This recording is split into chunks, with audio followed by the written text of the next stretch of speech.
ستیڤن نەبیل توێژەری سیاسی بە ڕاستەوخۆ لە واشنگتنەوە لەگەڵمە.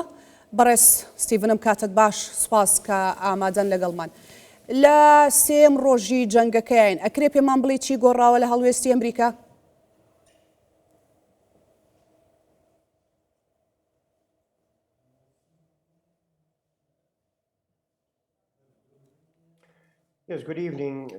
بەڵێ ئێوارەتان باش، زۆر سپاس ژینۆ بۆ ئێوە و بینەرەکانیشتان.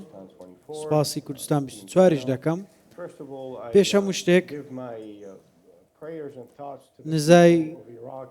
نزا بۆ خەڵکی عێراق و خەڵکی هەولێر دەکەم لە هەرێمی کوردستان کە ڕوبەڕووی هێرشەکانی میلیشیاکانی سەر بە ئێران و سوپای پاسداران بوونەتەوە. نزا دەکەم سەلامەت بن. ئەوەی گۆڕانکاری بەسەر هاتووە لە 24 کاتژمێری ڕابردوودا، ویلایەتە یەکگرتووەکانی ئەمریکا ئاشکرای کردووە کە لە شەڕی ئێران بەردەوام دەبێ ناوەستێ. سەرۆک ترامپ گوتی بە گاڵتە دەیگوت من بێزار دەبم و دەستبەرداری شەڕ دەبم، بەڵام ڕاست نییە، بەردەوام دەبم، دەکرێ ئەمە کاتێکی زۆر بخانێ. بۆیە ئەمە پەیامێکی ئاشکرا لەلایەن ئەمریکا و ئامادەن کۆتایی بەکارەکان بێنن کە دەستیان پێکرد.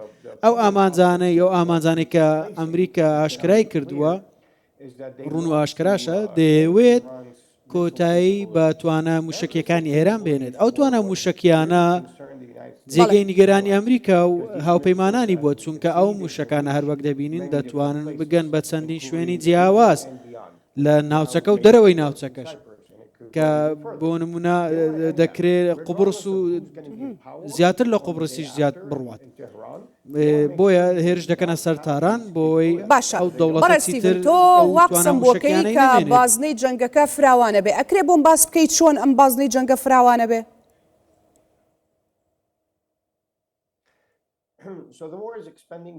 جەنگەکە فراوانتر دەبێت چونکە ویلایەتە یەکگرتووەکانی ئەمریکا دەیەوێت ئامانجەکەی خۆی بەدەست بێنێت، توانە موشکی و درۆنی و پرۆگرامە ئەتۆمیەکە ئێران کۆتایی پێبێنێت، مسۆگەریشی بکات. ئەگەر ئەو ڕژێمەش لە ئێران بمێنێتەوە تەنیا کۆماریەکی ئێسلامی بێت، نەک شۆڕشێکی ئیسلامی، واتە چیتر نەتوانێت توندوتیژی و تیرۆر بۆ وڵاتانی دیکە و جیهان هەناردە بکات. ئێستا دەتوانین سیرکەین لە دیمەشق چی ڕوویدا. دوایەوەی ڕژێمی بەشار ئەساد ڕووخا، ئیسرائیل هات و چەندین پێگەی سەربازی و موشکەکان و سیستەمی بەرگری سووریای بردومان کرد تا حکوومەتی دیمەشق هیچ ئامرازێکی نەبێ بتوانێت بۆ شەڕ بەکاری بێنێ.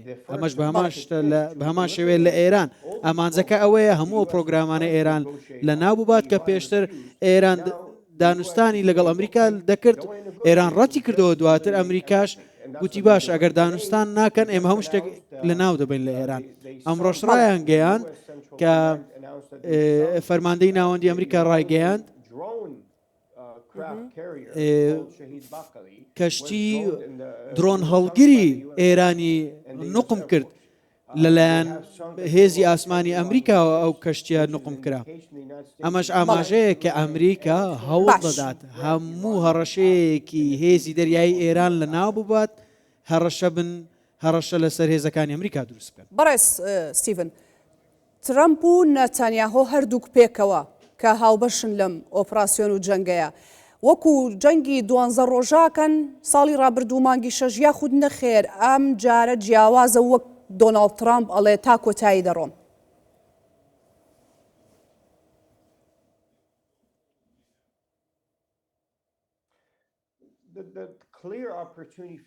دەرفەتێکی ئاشکرایە بۆ ئەمریکا. ئەم دەرفەتەش مێژوویە، یەک جارە ئەم دەرفەتە لە ژیان 47 ساڵە دەرفەتی لەم شەوێ دروست نەبووە. دەرفەتێکە ڕژێمی ئێران زۆر لاواز بکرێ، بیگۆڕێت بۆ ڕژێمەکەی سەدام کە لە 1991 لە دوای جەنگەکەی کوێتی بەسەر هات. واتە هیچ ئامرازێک و کەرەستەیەکی نەمێنێ هەڕەشە لەسەر دراوسەکانی و ئەمریکا و دەرەوەی ناوچەکە دروست بکات. بە هەمان شێوێ لەگەڵ ئێرانیش ئایا پلانێکی گەورە هەیە ڕژێم لە ئێران بگۆڕێت؟ لەوانەیە، لەوانەشە ئەمە بەدەستی خەڵک بەدی بێت. دوای ئەوەی کە بڕیاریان دەکەی ساتە وەختە گونجاوەکەی و کەی ڕژێم زۆر لاوازە. بەڵام ئەمریکا دەیەوێت بە شێوەیەکی زۆر زیرەکانە و کارە بکات. سەرەتا دەیەوێت کە کەرستەکانی ئێران لە ناو بات کە بەو کەرستانە پشێوی ناوەتەوە ئەو کەرستانش وەک موشک درۆن و پرۆگرامە ئەتۆمیەکەی ئەگەر ئەمانە لە ناو بات ئەمە گرنگ نییە ئەگەر ڕژێم دواتر لاوااستر دەبێت دەمێنێت یان نا ئێمە باس لە سەرکردەکانی پلەی سێم و چوارەم دەکەین چونکە ئەوانی لە پلەی یەکەمدا بوون کەسیان نەماون. باشە بەڕێز ستیڤن دۆناڵد ترامپ دەڵێت کە وڵاتانی کەنداو بەشدارن لەم جەنگەیە پرسیارەکە ئەوەیە عێراق لەکوێی جەنگەکەدایە؟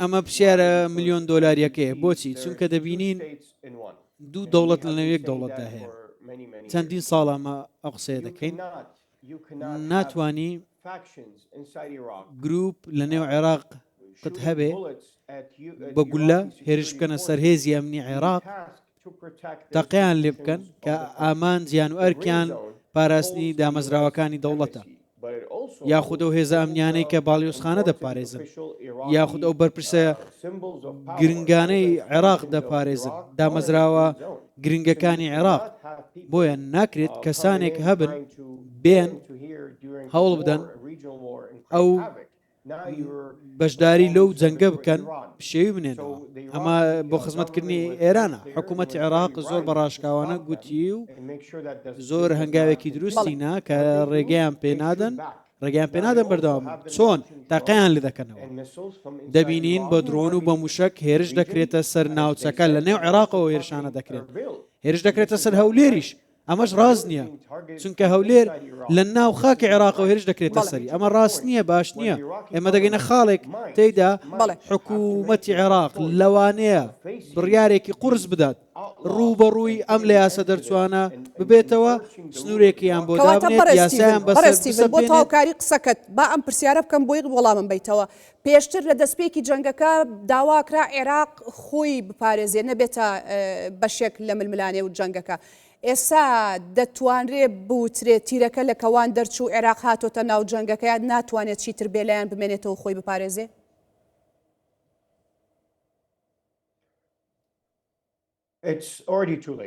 بەڵێ زۆر درەنگە عێراق هەمیشە چارەنووسی بووە بێتە ئەم دۆخەوە چونکە نەیدەتوانی ئەو بەڵێنی ئەو میلیشیانە بباتە سەر چونکە ئەوانە پابەندی فەرمانەکانی دەوڵەت نین بەڵکو پابەندی فەرمانەکانی سوپای پاسدارانن وێڕایەڵی ئەوان دەبن بۆیە چی ڕوودەدات من پێشبینی دەکەم لە شۆڤەی تایبەتی خۆمەوە فەرماندەیی ئێران ئێستا لە ئێران بە شێوەیەکی ناوەندگرایی نەماوە چونکە فەرمان تەنیا لە تارانەوە نایەت ئێستا تەنیا چەند سەرکردەیەکی پلەسەیەم و دووەم ماون کەسانێکن کە لە دەرەوەی تاران فەرمان دەردەکەن ئەویش بە گوێرەی هەڵسەنگاندنەکانیان لەلایەکی دیکەوە ئێران هێرش دەکاتە سەر عومان تاکە وڵاتی ناوچەکە وڵاتی عەرەبی بوو یارمەتی ئێرانی دەدا دوور بێت لەو جەنگە ئەمە هەڵە لێکدانەوەیەک بوو لەلایەن هەر کەسێک و کە بڕیاری هێرشیدا لە نێو عێراقیش ئەم گروپانە فەرمان لە کەسانێکی دیکەی ناو ئێران وەردەگرن